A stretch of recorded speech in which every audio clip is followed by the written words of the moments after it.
नमस्कार दोस्तों। YouTube के महाविद्या ज्योतिष चैनल में मैं पंडित गुरुराज आप सभी दर्शकों का एक बार फिर से स्वागत करता हूं। दोस्तों, YouTube के महाविद्या ज्योतिष चैनल के माध्यम से मैं लाल किताब, वैदिक ज्योतिष, यंत्र मंत्र और तंत्र से जुड़ी हुई अनुभूत जानकारी समय समय पर आप तक पहुंचाता रहता हूं। उम्मीद है आपको मेरी वीडियो पसंद भी आती होंगी। अगर वीडियो पसंद आती है तो वीडियो को लाइक करें, शेयर करें और चैनल को सब्सक्राइब भी कर लें ताकि इसी प्रकार की जानकारी आगे भी मैं आप तक पहुंचा सकूं। दोस्तों, काफ़ी समय से सूत्रों पर आधारित वीडियो मैं नहीं डाल पाया हूं। उसका कारण ये था कि मैं शुक्र के 12 ही भावों में फल एवं उपाय की वीडियो बना रहा था और अब तक मैंने शुक्र के 12 ही भावों में फल एवं उपाय की वीडियो पहुंचाई। पिछली वीडियो में हमने बात की थी शुक्र के 12वें भाव में फल एवं उपाय के विषय में। दोस्तों, आज मैं सूत्रों पर आधारित एक नई वीडियो लेकर आया हूं और आज के सूत्र भी बहुत जबरदस्त सूत्र हैं। इन सूत्रों को जब भी आप कुंडली में लगाकर देखेंगे आप पाएंगे कि ये सूत्र हमेशा ही सत्य साबित होते हैं। लेकिन याद रहे, इन सूत्रों को भी आपने खानावार देखना है, राशि वाइज नहीं देखना है। खाने किस प्रकार देखते हैं वह मैं अपनी सारी ही वीडियो में बता चुका हूं, बताता रहता हूं। एक बार फिर से मैं आपको बता दूं, लगन भाव, जहां पे लगन शब्द लिखा होता है, ये कुंडली का खाना नंबर 1 होता है और लगन भाव से एंटी क्लॉकवाइज गिनती करते हुए क्रमवार खाने होते हैं।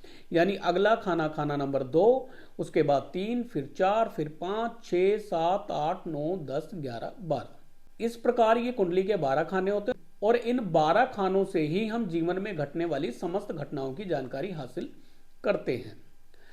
तो दोस्तों, आज मैं 15 सूत्र लेकर आया हूं। इन 15 सूत्रों को आप कुंडली में लगाकर देखें और आपको कैसे रिजल्ट मिलते हैं कमेंट करके जरूर बताएं। अगर मेरी वीडियो आपको पसंद आती है तो वीडियो को लाइक जरूर करना है, कमेंट भी अच्छे करें और वीडियो को शेयर भी करें। चैनल को सब्सक्राइब जरूर कर लें क्योंकि इसी प्रकार की वीडियो मैं अपने चैनल पर लाता रहता हूं। चैनल को सब्सक्राइब करने का कोई पैसा नहीं लगता है। इसका फायदा यह है कि समय समय पर जब भी मैं कोई अपनी नई वीडियो डालूंगा उसका नोटिफिकेशन आपको मिल जाएगा। तो बेल आइकन को ऑन भी रखें ताकि जब भी मैं वीडियो डालूं तो आपको उसका नोटिफिकेशन पहुंच जाए। तो चलिए चलते हैं सूत्रों की तरफ। दोस्तों, जन्म कुंडली में शनि केतु यदि इकट्ठा बैठे हुए हों तो ऐसा जातक नर संतान पैदा करने के संबंध में बहुत अधिक होगा, या ये कहें ऐसे जातक को नर संतान बहुत अधिक पैदा होंगी। जब भी शनि केतु दोनों इकट्ठा बैठेंगे दोनों ही ग्रहों का शुभ फल जातक को प्राप्त होगा। लेकिन जब भी कोई तीसरा ग्रह शनि केतु के साथ में आकर बैठ जाए तीनों का ही फल खराब हो जाएगा। शनि केतु के इकट्ठा बैठने से जातक के भाग्य का फैसला आधी आयु के बीत जाने के बाद ही होगा।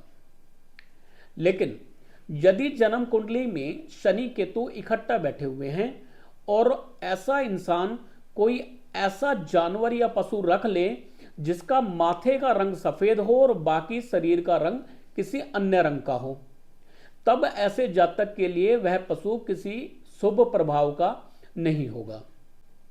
ऐसा जानवर जिसका माथे का रंग सफेद हो, बाकी शरीर किसी अन्य रंग का हो, ऐसा जानवर जातक के लिए अशुभ रहेगा। जातक को आर्थिक तंगी के साथ साथ जीवन के लिए भी कष्टकारी रहेगा। ऐसे जातक के लिए पशु वही शुभ रहेगा जिसका शरीर एक ही कलर का हो, जिसका पूरे शरीर का रंग एक ही हो। लेकिन यदि घोड़ा ऐसा इंसान रख ले जिसका माथे का रंग सफेद हो और बाकी कलर किसी अन्य रंग का हो, उसका वहम किसी भी प्रकार का जातक को नहीं होगा, यानी घोड़ा इस वहम से बरी होगा। दोस्तों, यदि किसी जातक की जन्म कुंडली में छठे भाव में शनि केतु इकट्ठा बैठे हुए हों तो ऐसे जातक की पीठ पर कमर से लेकर लैट्रिन के जगह तक पीठ को 2 हिस्सों में बांटने वाली एक रेखा होगी और ऐसे जातक की आयु 70 साल से कम कभी ना होगी। ऐसे इंसान का गुजारा उत्तम होगा। जीवन में धन की कोई कमी न रहेगी और ऐसा इंसान हर तरह से सुख हासिल करता होगा। दोस्तों, जन्म कुंडली में यदि 8वें भाव में शनि अकेले बैठे हुए हों तो मौतों के भंडारी बनते हैं। उसी प्रकार अगर केतु 8वें भाव में बैठ जाएं तो पुत्र संतान की हानि का कारण बनते हैं, पुत्र संतान की मृत्यु का कारण बनते हैं। लेकिन जन्म कुंडली में 8वें भाव में अगर शनि केतु दोनों इकट्ठा बैठ जाएं तो दोनों का ही फल यहां पर उत्तम हो जाता है और असमय मृत्यु से जातक का बचाव करता है। घर में किसी भी प्रकार की असमय मृत्यु नहीं होती है। दोस्तों, यदि किसी जातक की जन्म कुंडली में खाना नंबर 9 में शनि केतु इकट्ठा बैठे हुए हों तो ऐसे जातक के लिए उत्तम भारी कबीला होगा, धन राजाओं के समान खूब होगा, आयु लंबी होगी, खूब ऐसो आराम होगा, शानो शौकत होगी और पुस्त दर पुस्त 100 साल तक नेक असर जातक को मिलेगा।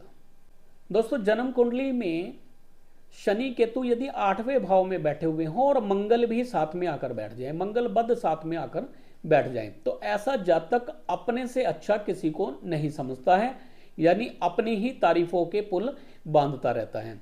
खुद से अच्छा वह इंसान किसी को भी नहीं समझता है। दोस्तों, जन्म कुंडली में शनि यदि खाना नंबर 2 में बैठे हुए हों तो ससुराल के हालात मंदे होते हैं, यानी शादी के बाद ससुराल के हालात मंदे होते जाते हैं। लोगों की संख्या ससुराल में घटने लगती है, धन की हालत खराब होने लगती है। ऐसे ही अगर राहु खाना नंबर 2 में अकेले बैठे हुए हों तो जीवन को झूले के समान बना देता है, यानी आर्थिक हालत में इंसान कभी राजा कभी फकीर बना रहता है। लेकिन अगर शनि राहु दोनों ही इकट्ठा खाना नंबर 2 में बैठे हुए हों तो ऐसे जातक के बाएं हाथ में शेषनाग का निशान होगा और शनि अब जातक के लिए मारने वाले सांप की बजाय इच्छाधारी नाग के समान होगा, मदद करने वाले नाग के समान होगा। अब ससुराल पर किसी भी प्रकार का बुरा प्रभाव नहीं होगा, खासकर शनि का।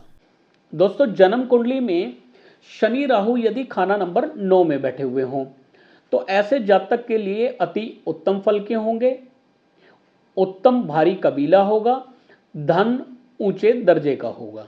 दोस्तों, जन्म कुंडली में यदि 12वें भाव में शनि राहु इकट्ठा हों तो अब जातक के दाएं हाथ में शेषनाग का निशान होगा। शनि यहां पर उत्तम सहायक सांप की तरह होंगे, नागमणि योग यहां पर बनता होगा। जातक राजदारी, फरेब और चालाकी से काम करने वाला होगा, अपने भेद को छुपाने वाला होगा। दोस्तों, जन्म कुंडली में यदि शनि राहु इकट्ठा बैठे हुए हों और जातक के जिस्म पर लहसुन का निशान हो तो अब जातक के सभी ग्रहों को ग्रहण होगा। अव्वल तो जातक की आयु ही कम होगी, लेकिन अगर आयु अधिक हुई तो ऐसा जातक अपने पिता के धन को सूर्य ग्रहण की तरह बर्बाद कर देगा। जैसे जन्म कुंडली में सूर्य ग्रहण होता है और वह सूर्य ग्रहण जातक के पिता के धन को बर्बाद कर देता है, उसी प्रकार जन्म कुंडली में शनि राहु के इकट्ठा होने पर और जिस्म पर लहसुन का निशान होने से ऐसे इंसान के सभी ग्रहों को ग्रहण लग जाता है और पिता के धन को ऐसा जातक सूर्य ग्रहण की तरह बर्बाद कर देता है। 39 साल की आयु तक शनि राहु के बुरे प्रभाव जातक को मिलते रहते हैं और पिता पर भी बुरा प्रभाव बना ही रहता है। अगर शनि राहु जन्म कुंडली में इकट्ठा है और लहसुन का निशान नाभि से ऊपर गर्दन की तरफ है तो अब जातक के परिवार में मर्दों की आयु बर्बाद होगी, मर्दों के लिए अशुभ रहेगा, यानी परिवार में मर्दों की मौत होगी। और अगर यही लहसुन का निशान नाभि से नीचे की तरफ है तो के पिता के धन को बर्बाद करेगा। दोनों ही हालत में गरीबी और बीमारी का साथ होगा। यदि नाभि के ऊपर रहे तो घर परिवार में बीमारियां रहेंगी, मर्दों की संख्या घटेगी, और अगर नाभि से नीचे अगर लहसुन का निशान है तो धन की हानि बनी रहेगी।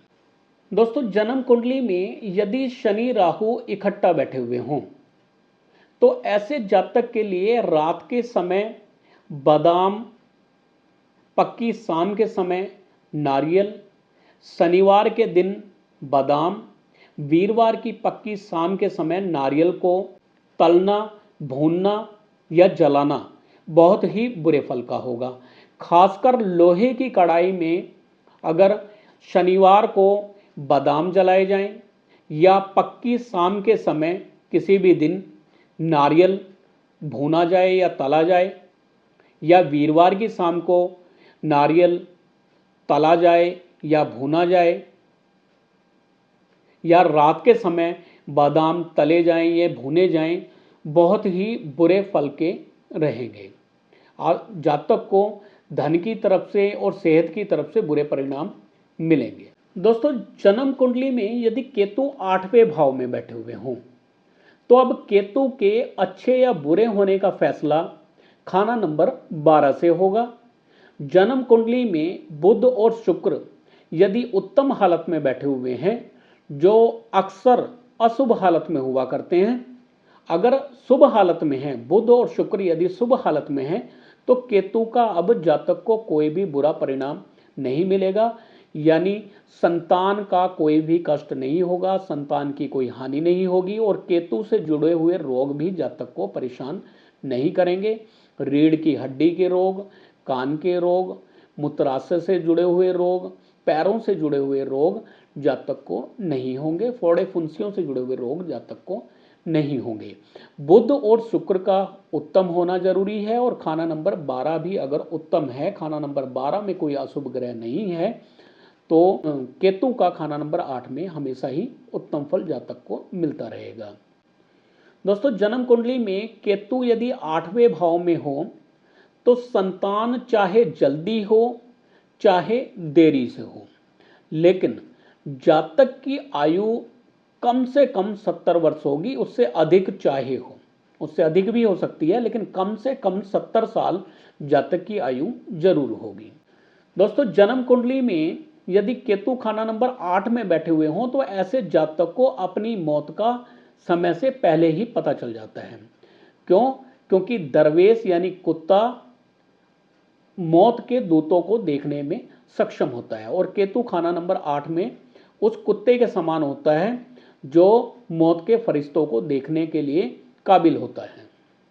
दोस्तों जन्म कुंडली में केतु यदि 8वें भाव में बैठे हुए हों तो नर संतान 34 साल की आयु में कायम होगी, लेकिन संतान वही जीवित रहेगी जो 34 साल के या तो पहले पैदा हुई हो या 34 साल की आयु के बाद पैदा हुई हो। कभी भी ऐसा नहीं होगा कि 34 साल के पहले जो पैदा हुई है संतान वो भी बची रहे और 34 साल के बाद जो पैदा हुई है संतान वो भी बची रहे। केवल एक ही तरफ की संतान जीवित रहेगी, या तो 34 साल के पहले की जीवित रहेंगी या 34 साल के बाद की जीवित रहेंगी। दोस्तों जन्म कुंडली में केतु यदि 8वें भाव में बैठे हुए हैं और बुध खाना नंबर 1 से लेकर खाना नंबर 6 तक किसी भी भाव में बैठे हुए हों तो अब ऐसे जातक की 34 साल से पहले जो भी संतान पैदा होगी वही जीवित रहेगी, वही लंबे समय तक जीवित रहेगी, आखिर तक जीवित रहेगी। ऐसे ही जन्म कुंडली में केतु यदि 8वें भाव में बैठे हुए हैं और बुध खाना नंबर 7 से लेकर 12वें भाव तक किसी भी भाव में बैठे हुए हैं तो अब ऐसे जातक की 34 साल के बाद जो भी संतान पैदा होगी वह आखिर तक जीवित रहेगी, लंबे समय तक जीवित रहेगी, यानी बचेगी। दोस्तों यदि आपकी कुंडली में केतु खाना नंबर 8 में है और आपकी शादी हो गई है या होने वाली है तो नर संतान की प्राप्ति के लिए आपको कुत्ता रखना बहुत जरूरी रहेगा। पुत्र प्राप्ति के लिए कुत्ते की पालना उत्तम रहेगी। लेकिन अगर कुत्ता भी ऐसा रखा जाए जो अकेला बचा हुआ बच्चा हो, यानी कुत्ती ने 10-12 बच्चे दिए, बाकी बच्चे मर गए और एक ही बच्चा बचा, तो ऐसे बच्चे को अगर आप अपने घर में पालते हैं, ऐसे कुत्ते के बच्चे को पालते हैं तो पुत्र संतान प्राप्ति के लिए बहुत ही उत्तम रहेगा। देखने में अक्सर आया है कि केतु अगर खाना नंबर 8 में है तो घर में कुत्ता बचता नहीं है। कुत्ता या तो पागल हो जाए, दौड़ जाए, भाग जाए, मर जाए, इस तरह की चीजें घर में हुआ करती हैं। लेकिन केतु 8वें भाव में होने से कुत्ते को मोक्ष प्राप्त होता है, यानी 8वें भाव में केतु मोक्ष की प्राप्ति दिलाते हैं, कुत्ते को भी मोक्ष प्राप्त होता है। यानी कुत्ते के मरने से किसी भी प्रकार का पाप आपको नहीं लगता है। कुछ लोग कहेंगे कि कुत्ता रखा हुआ था, कुत्ता मर गया, यानी बार बार कुत्ते मर रहे हैं तो हमें पाप का भागी बनना पड़ेगा, तो ऐसा नहीं है। केतु यदि 8वें भाव में हो और जातक को मूत्राशय से जुड़ी हुई कोई प्रॉब्लम हो, पैरों से जुड़ी हुई कोई प्रॉब्लम हो, जोड़ों से जुड़ी हुई कोई प्रॉब्लम हो, कान से जुड़ी हुई कोई प्रॉब्लम हो, या फोड़े फुंसियों से जुड़ी हुई कोई प्रॉब्लम हो, तो ऐसे जातक को एक कंबल, काला सफेद कंबल यानी चितकबरा कंबल रात को सिराने रखना चाहिए। सुबह बृहस्पतिवार के दिन उसको किसी भी मंदिर में देकर आप आ सकते हैं। तो इन प्रॉब्लम से आप बच सकते हैं, इन प्रॉब्लम का उपाय हो जाएगा। कुंडली में अगर खाना नंबर 8 में केतु के साथ में शनि के अलावा कोई अन्य ग्रह बैठा हुआ हो, तब आप काला सफेद कंबल का टुकड़ा लेंगे, उसमें साथ में बैठे हुए ग्रह की वस्तु 800 ग्राम लेंगे और उसको किसी वीरान सुनसान जगह पे या शमशान में दबा देंगे। उदाहरण के तौर पर यदि केतु के साथ में मंगल बैठे हुए हैं तो 800 ग्राम मसर की दाल लेंगे आप, और अगर बुध बैठे हुए हैं तो 800 ग्राम हरी मूंग लेंगे, अगर सूर्य बैठे हुए हैं तो 800 ग्राम गेहूं लेंगे। काले सफेद कंबल के टुकड़े में उसको बांधेंगे और उसको वीरान सुनसान जगह पे दबा देंगे। तो आपको केतु से जुड़ी हुई समस्या और जो साथ में ग्रह बैठा हुआ है उससे जुड़ी हुई समस्या से राहत मिल जाएगी। केतु अगर खाना नंबर 8 में है तो 48 दिन तक 3 केले मंदिर में देना भी शुभ रहता है, यानी 3 केले लगातार 48 दिन तक मंदिर में देने अच्छे रहेंगे। तो 3 केले 48 दिन तक मंदिर में भी दे सकते हैं। दोस्तों, यदि आप अपनी जन्म कुंडली दिखाना चाहते हैं, अपनी जन्म कुंडली का संपूर्ण विश्लेषण कराना चाहते हैं, तो स्क्रीन पर दिए गए नंबर पर कांटेक्ट कर सकते हैं।